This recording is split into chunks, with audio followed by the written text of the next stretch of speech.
A New York jury has found the Trump Organization guilty of 17 counts of criminal tax fraud for a scheme top executives used to dodge personal income taxes.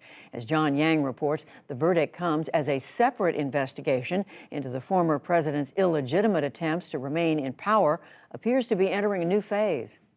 Judy, officials in Wisconsin and Arizona say they've received subpoenas from the Justice Department seeking potential communications they may have had with Trump, his campaign, and his aides as they tried to reverse the results of the 2020 election.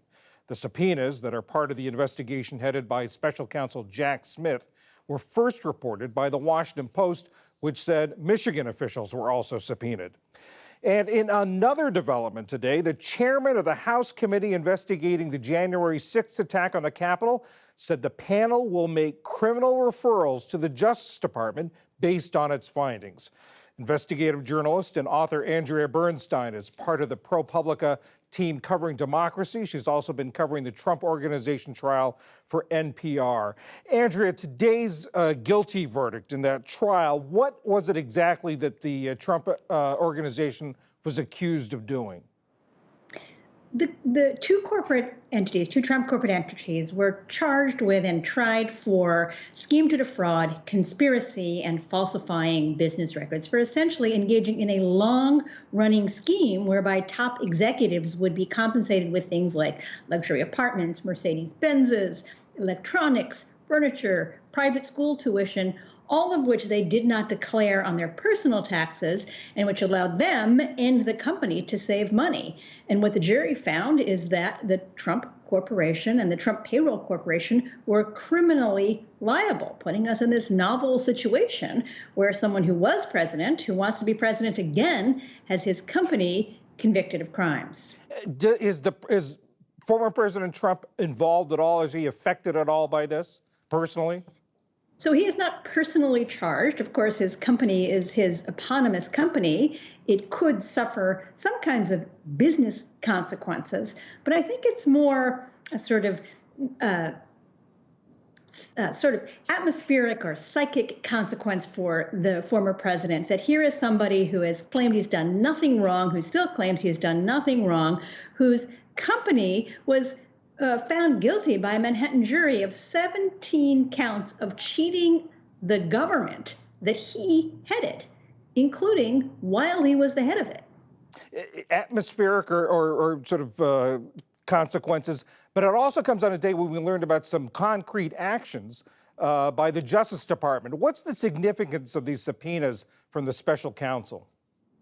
Right. So here we are in a situation where the Justice Department seems to be aggressively looking into criminality involving Trump's attempts to avoid the peaceful transfer of power, and where the January 6th committee says, yes, they may have found some criminal elements and schemes that they want the Justice Department to look on. So here we are in a situation where it's not a month since former President Trump declared his intention to run for a third time, and he is facing criminal consequences for his business and potentially for his presidency as well.